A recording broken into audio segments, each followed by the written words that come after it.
qué lindo recibimiento. Hola, ¿qué tal? ¿Cómo les va? Bienvenidos. Aquí estamos como siempre. Todo tiene un porqué. ¿Cómo les va, chicas? Muy bien. ¿Cómo anda, Facha? ¿Todo bien? El Facha excelente, muy bien. Perfecto. Con ganas de aprender, Me Germán. encanta. Ya quedó instalado, ¿eh? Sí. Es el Facha para todos. Y habla en tercera persona, terrible. eso. Para mí no Para- está muy seguro. Para todos los que estamos acá, después sale a la calle y Yes. se rompe esa burbuja El de Facha, ¿quién va a de ser? cristal.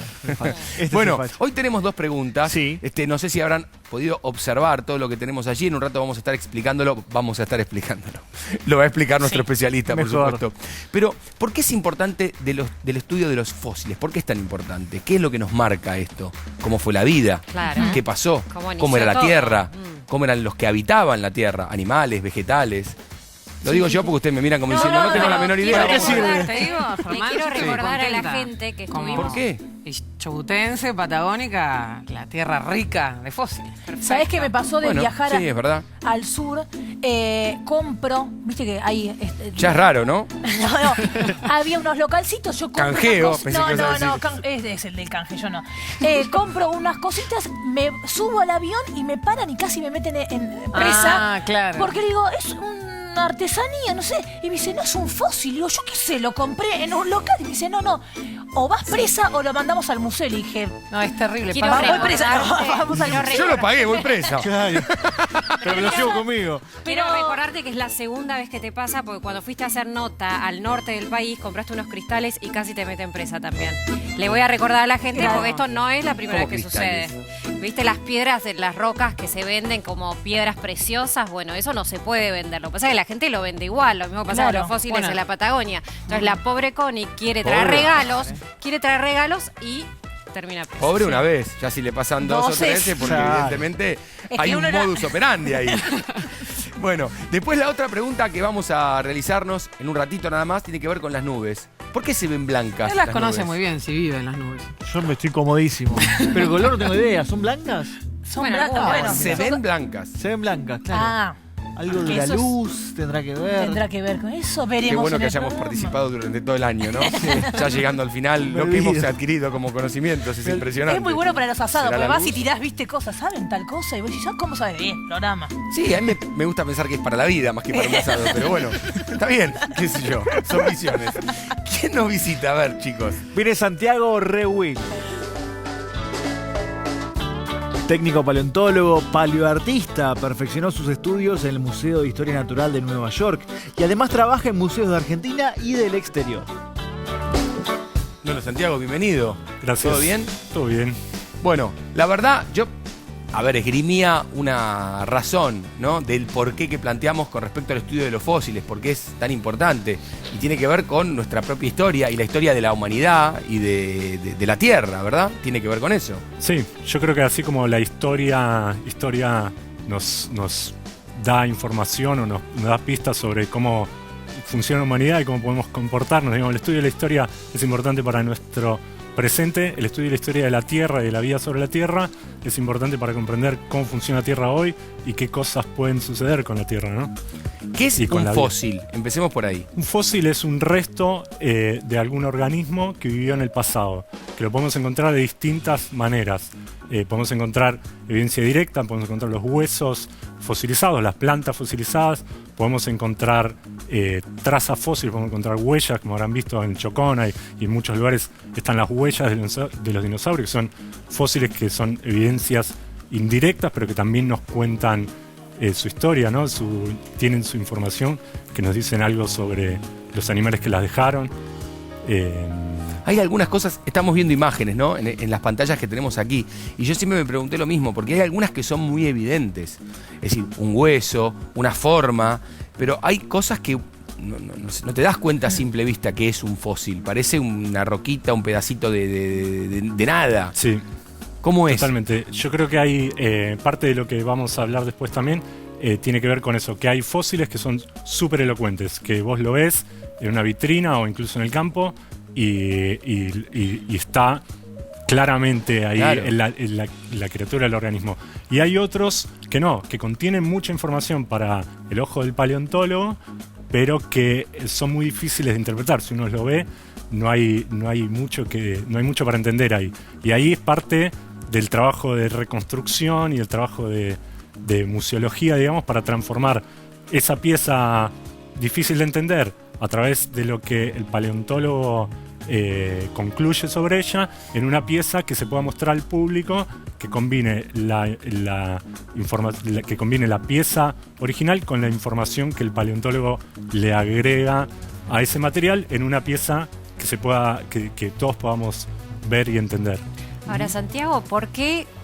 ¿Cómo se hace? ¿Por qué duran tanto tiempo estos fósiles? ¿Cómo es la preservación natural que sucede, por lo cual se encuentran muchos años después? Bueno, hay distintos tipos de preservación, pero básicamente, digamos, cuando un organismo muere y es enterrado rápidamente en un suelo que puede ser el fondo de un lago, el fondo de un mar, en un río, que lo sepulta por completo, lo protege de la erosión para que el hueso no se seque y se destruya por los elementos.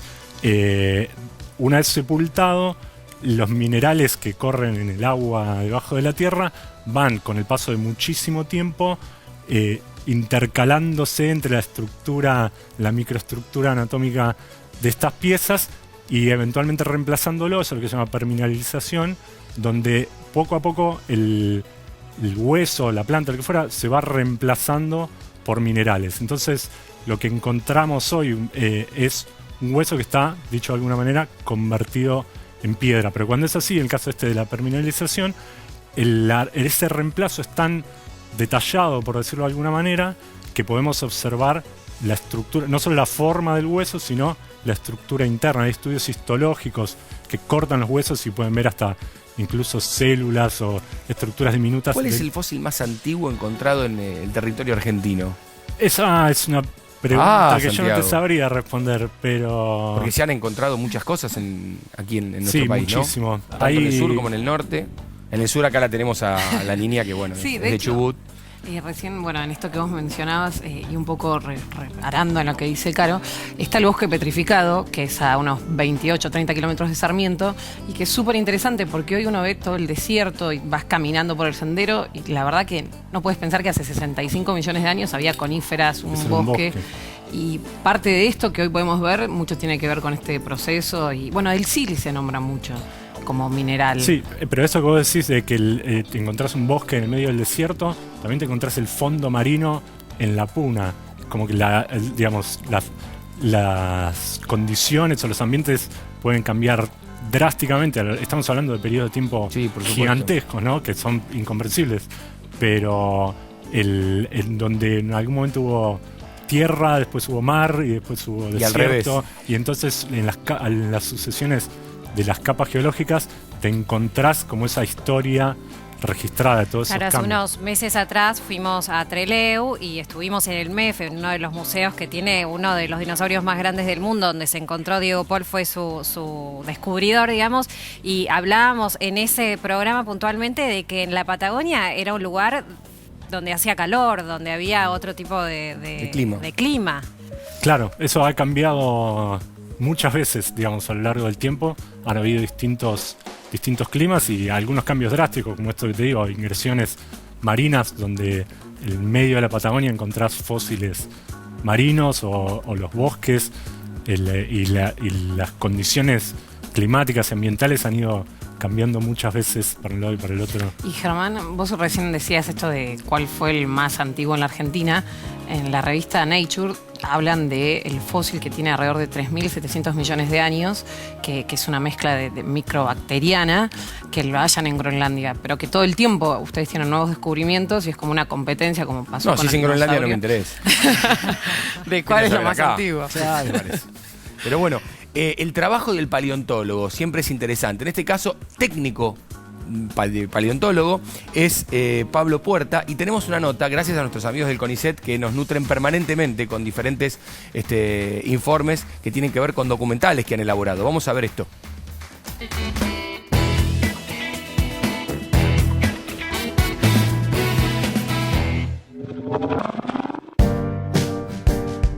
Mi trabajo es el de técnico en paleontología, que es diferente a ser paleontólogo.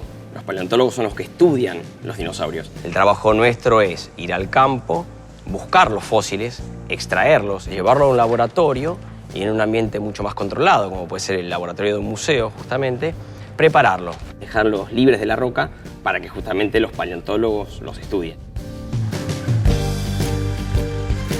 huesos están enterrados en la roca.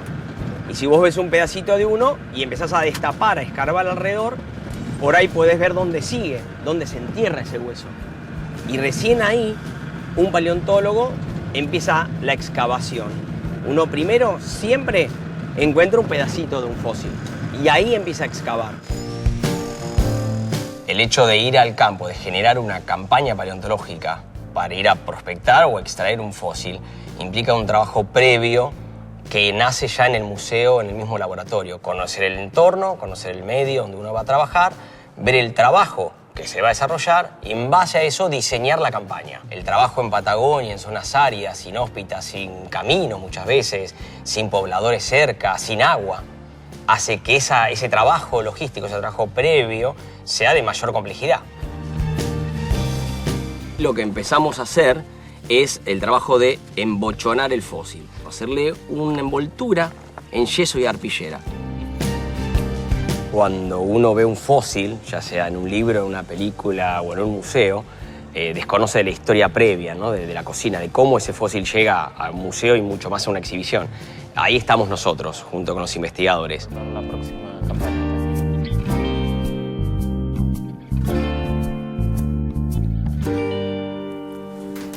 Bueno, obviamente me gustaría, y más allá de lo que nos contaban recién, Santiago, que me acompañes, porque has traído un montón de elementos, cosas que está bueno para poder compartir, y lo tengo a Chucho también.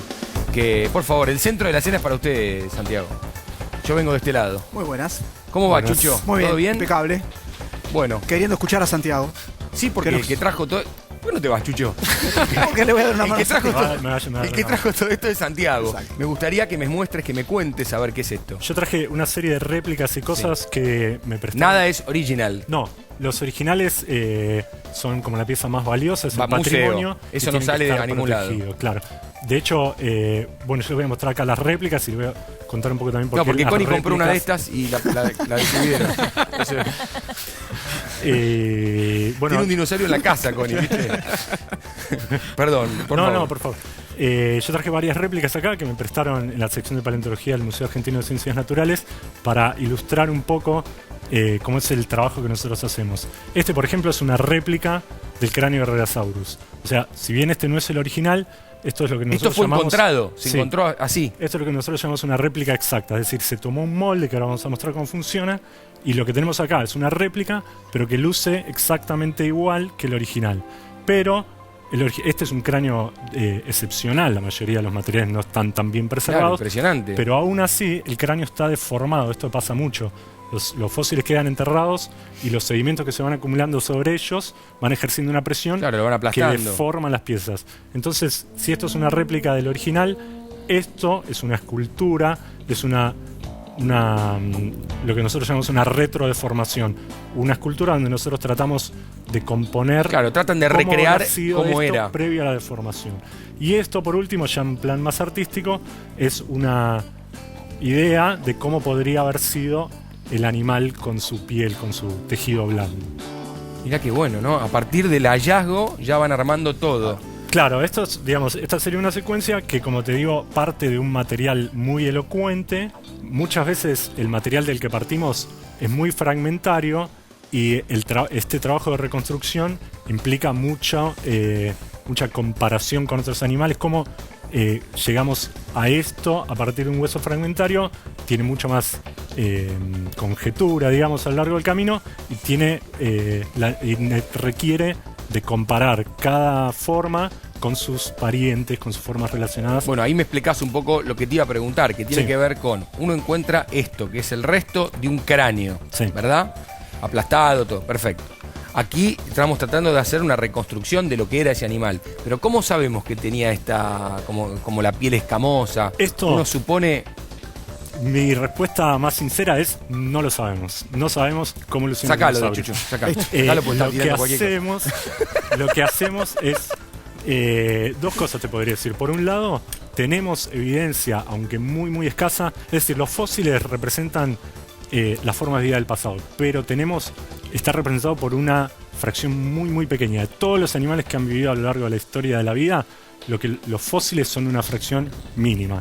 Dentro de esa fracción mínima tenemos una fracción todavía más chiquitita donde tenemos fósiles excepcionales donde se han conservado impresiones de piel, impresiones de plumas, impresiones de pelo, dependiendo del tipo de animal que estemos hablando. Entonces, a partir de eso van recreando pistas todo lo demás. nos van dando, claro, nos van dando una imagen de cómo pueden haber sido. Esa imagen está en constante evolución a medida que se van haciendo nuevos descubrimientos o nuevos análisis, nuevas técnicas para estudiar lo que ya conocíamos. Así que siempre cuando vemos un dinosaurio en vida, digamos, es una interpretación que está sujeta a los descubrimientos, sujeta a la mano del artista y que puede ir cambiando. Me gusta porque tu secretario ya te cambió todo. Un fenómeno. Para que vos me expliques lo que viene, que tiene que ver con sacarle el molde, digamos. Claro, al descubrimiento. Tal cual, así como yo les decía, esto es una réplica del original. Las réplicas, el valor que tienen las réplicas es que nos permiten preservar el original en condiciones controladas y exhibir o incluso intercambiar. Los museos hacen intercambio de piezas para que cada especialista tenga a su disposición los distintos materiales que necesita para comparar, aunque estén en otros museos, y también sirven para cuando ustedes ven los montajes. Por ejemplo, podemos ver allá eso es un ave fósil de la Patagonia, que es una réplica, y la ventaja que tienen las réplicas es que también el fósil original está conservado en el museo. ¿Pero ese es el tamaño? Ese es ¿O está en escala? No, era así. el tamaño, sí. Es un ave primitiva de la Patagonia. ¿De qué época aproximadamente? Del Cretácico. Y al armar el esqueleto con una réplica, lo que nos permite también, además de proteger el original, es que la estructura que nosotros necesitamos para armarlo puede ir por dentro de esas réplicas y no necesitamos, como se hacía antes en algunos lugares, que al armar el esqueleto original hay que hacer toda una herrería que soporta ese esqueleto y que de alguna manera también interfiere con la visión del esqueleto completo. Claro. Así, estas técnicas modernas permiten que sean mucho más livianos y que solo veamos lo que necesitamos ver, el esqueleto. Yo sonrío por la música de Jurassic Park que ponen de fondo. Es hermosa, bueno. Y entonces acá, me mostrás cómo se hace esa réplica. Esto sería como la versión más simplificada del proceso de moldes y réplica, donde nosotros tenemos... Esto también es una réplica, porque como decíamos, no trajimos fósiles originales. Bueno, pero vamos a suponer que es el original. A fines prácticos, claro, es el original. A este original nosotros lo vamos a cubrir con caucho de silicona, que cuando se aplica es como si fuera... es prácticamente líquido, y que cuando endurece queda como una goma que copia la forma y el detalle perfecto de esto en negativo. A ese negativo lo vamos, si quieren lo podemos hacer ahora, lo vamos a vaciar, vamos a hacer de esto una copia para obtener una copia exacta de este mismo material. Acá vamos a poner primero el agua. Chucho, Chucho. Sí, Ya te estaba mandando una macana, Chucho. Esto lo vamos a preparar de yeso acá por una cuestión práctica, pero lo más común hoy en día es usar resinas plásticas que tienen otras propiedades, pero que con esto para demostración alcanza. Esta es la manera de trabajar en el mundo, digamos, para hacer una réplica y poder, como decías, tener la mayor cantidad de piezas posibles y resguardar el original. Exacto. Bien. Esta te quedó perfecto, che,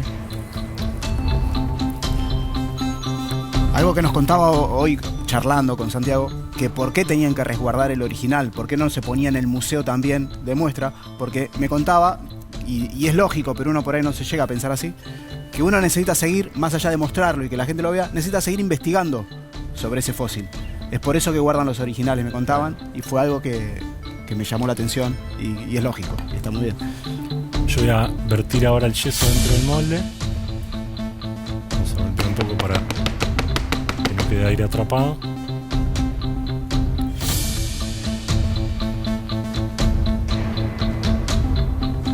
¿Cuánto tiempo Y necesitas para que básicamente quede? eso depende del material. Ahora esto seguramente en 10-15 minutos ya está listo para desmoldar. Por eso tenemos este listo acá, digamos. El proceso sería del original, tomamos el molde, al rellenar el molde, cuando esto endurece, obtenemos esta copia. Y de esta manera podemos hacer que este fósil, multiplicar el fósil para que llegue a manos de distintos científicos o para que sea material educativo, para que esté exhibido en los museos. Pero con esta misma técnica básica, este es, como te digo, un molde súper simple.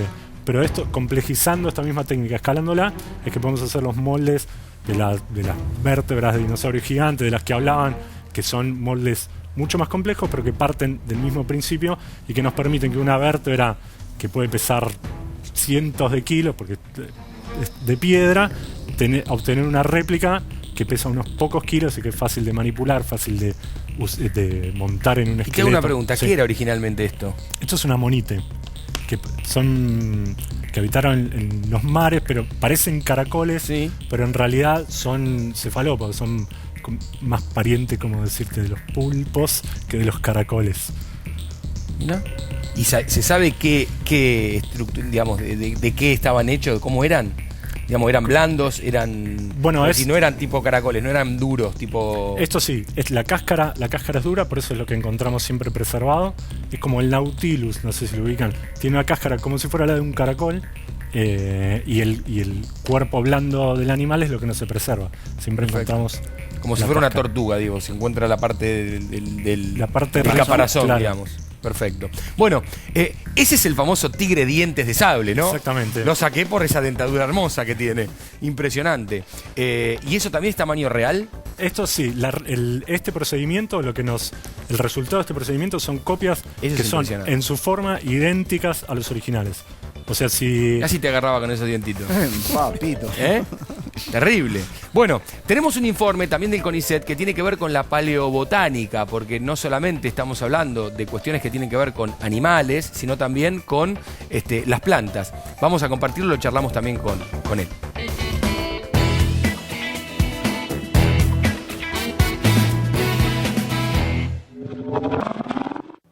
Estudiando las plantas y su evolución podemos entender la evolución climática del planeta y también la evolución de los ecosistemas en general. De alguna forma, la paleobotánica piensa a las plantas como un gran rompecabezas del cual no sabemos si tenemos todas las piezas. En estos lugares intentamos reconstruir plantas que por ahí tenían 40 o 45 metros de altura. Entonces necesitamos múltiples pedacitos para poder reconstruir en totalidad esa planta. La paleobotánica es una de las cosas interesantes que te brinda el estudio de la flora, digamos. No solamente uno puede por ahí acercarse a entender la evolución de un grupo particular, sino que cuando uno estudia las comunidades vegetales como conjunto, te brindan una gran cantidad de información de la región donde se está trabajando. Hay dos grandes tipos de campañas. En una vamos y caminamos y tratamos de encontrar lugares que tengan fósiles, y después tenemos otro tipo de campaña que son las campañas donde vamos y coleccionamos el material, donde hacemos un trabajo sistemático. En condiciones más controladas, ya con microscopios y con lupas de más amplificación y con iluminación controlada, podemos empezar a observar superficialmente qué otros organismos quizás más pequeños podemos ver. Estructuras que quizás en el campo, también por una cuestión de tiempo, no pudimos ver. Estudiamos la evolución del reino vegetal porque nos permite entender cómo se relacionan las distintas especies y nos permite entender el origen de diversos grupos, y también como productores primarios las plantas sirven como soporte para una gran cadena de vida que viene después. La paleontología en general nos ofrece una oportunidad para entender cómo fue la dinámica, la velocidad y la estructura de todos los cambios que se dieron en el planeta a lo largo de millones de años. Y eso de alguna forma es la única herramienta que tenemos para poder levemente predecir hacia dónde vamos y cómo nos podemos anticipar a los cambios que va a tener el planeta, poder saber cuáles son cambios naturales y cuáles son cambios que nosotros estamos generando.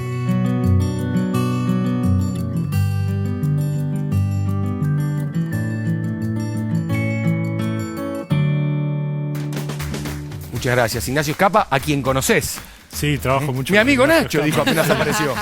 Y bueno, se conocen, obviamente. Trabajamos juntos en proyectos de divulgación de la paleontología y es un querido amigo. Perfecto, muy bien. Cristian, tenías una pregunta. Sí, tengo una pregunta que no quiero que te caiga mal, perdón. ¿Ok? No es con mala onda. Voy a poner mi mejor cara. Pero yo me imagino, pensaba, hay un hallazgo. Un técnico paleontólogo se encarga de sacar esos fósiles. Eso está bien, se hace una vez. Y durante el resto del año, ¿qué hace un ¿Qué técnico hacemos paleontólogo? el resto del año cuando no se puede ir al campo? Sí. No, lo cierto es que el trabajo de campo puede llevar más o menos tiempo. Según tu respuesta, él se va a dedicar a eso, por eso te la pregunto. Estoy viendo, decime. Pero suponete que en un verano podemos excavar un esqueleto de un dinosaurio. Yo digo dinosaurio porque es el tema con el que yo más trabajo, pero la paleontología abarca un montón de formas, ¿no? Pero suponete que en un verano podemos extraer un dinosaurio. Una vez que llega al museo, procesar todo eso, el trabajo que se llama de preparación, que es remover con herramientas delicadas la roca que está envolviendo ese hueso, restaurarlo, consolidarlo, dejarlo listo para ser estudiado, puede llevar años. Hay un esqueleto de un dinosaurio puede llevar 1, 2, 3 años de preparación, así que no tenemos descanso durante el invierno. Claro. En José Luis Carballido, que le mando un cariño, amigo tuyo también, que estuvo en la investigación del dinosaurio más grande del mundo. ¿Y cómo sabes cuando estás como limpiando que no vas a romper una pieza? Por eso, ese es uno de los motivos que hace que el trabajo sea tan que lleve tanto tiempo, porque uno no puede simplemente romper la piedra, porque si uno va sin cuidado, cuando se encuentra con el hueso lo daña. Entonces tenemos que usar herramientas muy delicadas que van desgastando la roca muy de a poquito. A veces nosotros trabajamos muchas veces bajo lupa binocular, o sea que trabajamos sobre zonas muy pequeñitas en cada momento para ir removiendo ese sedimento sin llegar a dañar el hueso. Cuando vamos encontrando el hueso lo vamos bordeando, lo vamos despejando, pero nunca rápidamente, porque lo podríamos dañar. Yo quiero preguntarle algo más básico. Hay gente que encuentra cosas y lo lleva para ver si es, ¿no?, un fósil. Otros se los guardan, ¿no? No, no era eso. No, yo digo, si yo encuentro algo, no, si lo voy a comprar. Pero digo, ¿cómo sé si es un hueso de ahora o es algo y hay que consultar. Muy antiguo? ¿Puede ser? Porque digo, hay cosas que te muestran que decís, ¿es antiguo o es reciente? Sí, te voy a dar una respuesta general, no hay excepciones para todo esto, pero si el hueso que vos encontrás es de piedra, es un fósil. Y si el hueso que encontrás es de un animal que, como ha pasado como en el caso del dinosaurio gigante, que cuando encontraron el hueso eran huesos de unas dimensiones que ningún animal viviente tiene huesos de esas dimensiones, claramente estamos hablando de un fósil. Pero cuando suceden estas denuncias, cuando alguien viene al museo a decirnos encontré alguna cosa, hay que ir y ver de qué se trata. Y hay de todo. Hay veces que no es un fósil, porque hay veces que las rocas pueden adoptar formas raras, engañosas, y hay veces que son descubrimientos espectaculares, como el del dinosaurio gigante. Tenemos otro informe que tiene que ver con la recreación del cerebro de los dinosaurios. ¿Cómo se hace? ¿Cómo es? Vamos a compartirlo.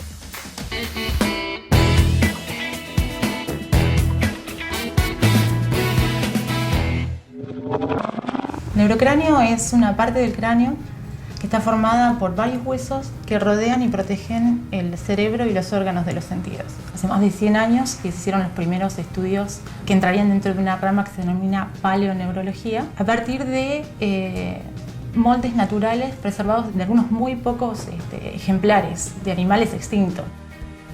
Hace unos 20 años se empezó por primera vez a utilizar una nueva tecnología en el estudio de la paleoneurología, que son las tomografías computadas.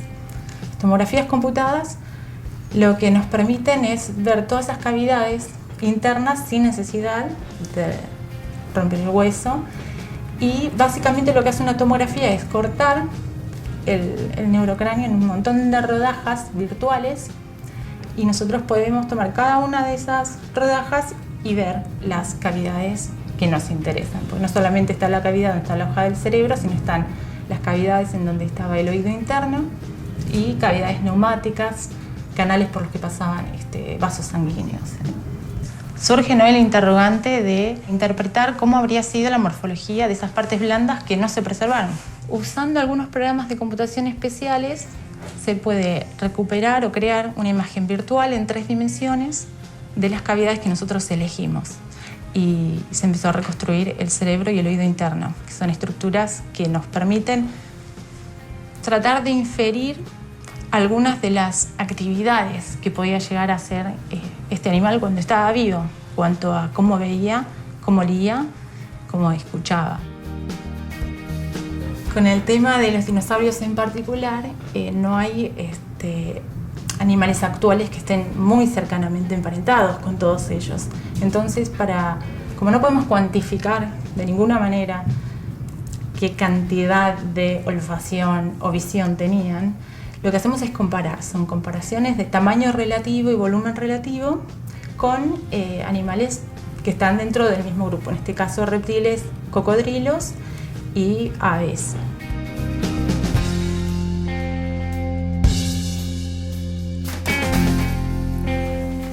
mientras veíamos el informe con Ariana explicando qué es lo que hacían, cómo recreaban el cerebro de estos dinosaurios, nos costaba también, Santi, esto del oído interno, lo que te da la pauta es cómo ubicaban la cabeza, cómo se paraban, digamos, ese tipo de información. Claro, hay en estudios como este traen un montón de otras evidencias sobre el comportamiento y sobre la anatomía de los dinosaurios, como esto del oído interno, que nos dice cómo era la posición natural de la cabeza de un dinosaurio, cuando estos dinosaurios de cuello largo, que se discute si tenían cuello para arriba, para adelante, la cabeza para abajo, con este tipo de estudios se puede obtener información bastante concreta sobre cuál era la posición natural. Y así como ese, hay un montón de estudios y de disciplinas que van aportando a la imagen de cómo eran las distintas formas del pasado. ¿Siempre te gustó este mundo de los dinosaurios? ¿Por qué paleontólogo?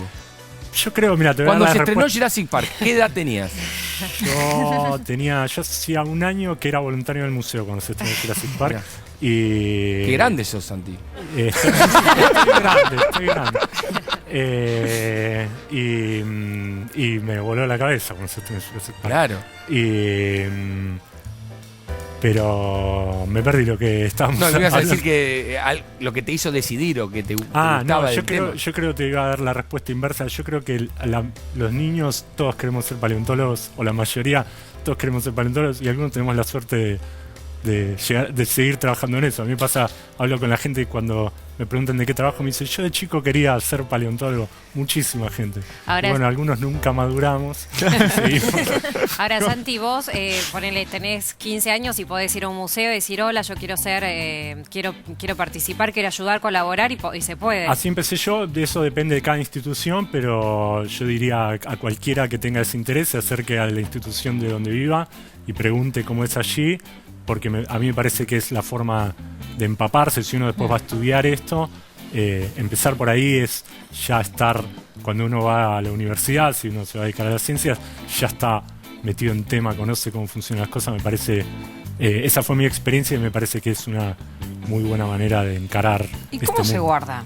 Porque digo, hoy la información con internet es una gran herramienta, se guarda todo allí.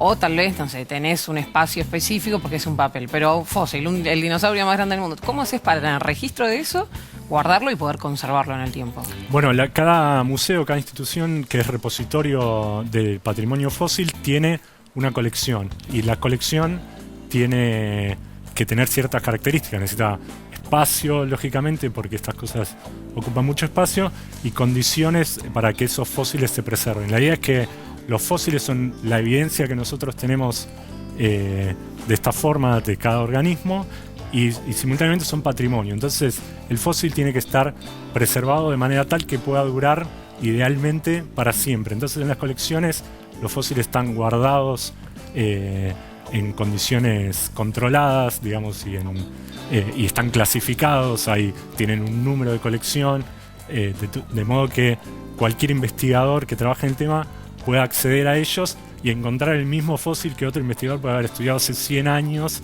encontrarlo intacto y poder seguir avanzando con el conocimiento sobre tal vez la misma pieza. Tenemos otro informe del CONICET, en este caso es una entrevista a Federico Ponce, donde hablan del paleoambiente, del polen fósil. Es muy interesante, así que lo queremos compartir con ustedes. Ahí está.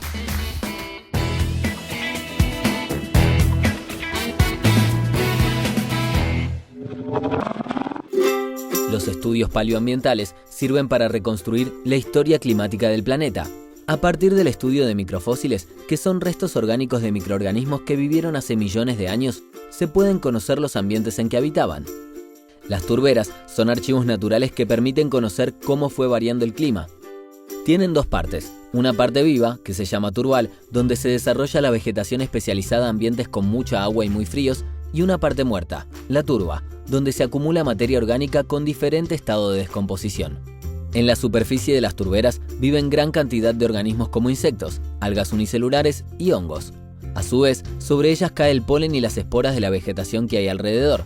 A medida que la turbera crece hacia arriba, esos organismos mueren y quedan atrapados en diferentes capas en su interior. Para estudiar las turberas, se toma un testigo y se analizan las diferentes capas a lo largo de toda la muestra. Se pueden observar sedimentos depositados por el mar, sedimentos más finos depositados por los lagos, y se puede ver materia orgánica generada por turberas. El testigo sedimentario permite, a simple vista, ver si existieron distintos ambientes a lo largo del tiempo. De esta manera, se conocen los organismos que vivieron en cada uno de esos momentos. Al estudiarlos, se puede reconstruir las condiciones ambientales de cada periodo. Los distintos niveles de sedimentación se interpretan como diferentes ambientes. Conocer el clima del pasado es importante para entender los cambios ambientales actuales y qué puede suceder en el futuro.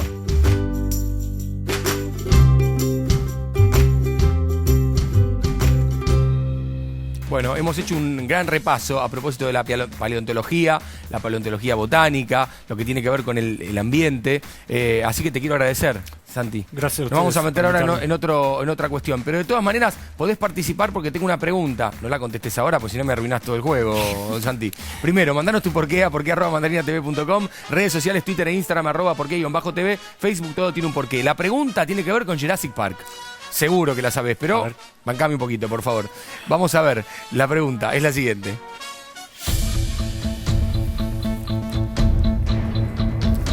En la película Jurassic Park, ¿a partir de qué animal se reconstruye el ADN de los dinosaurios? ¿Una hormiga, un mosquito o una abeja?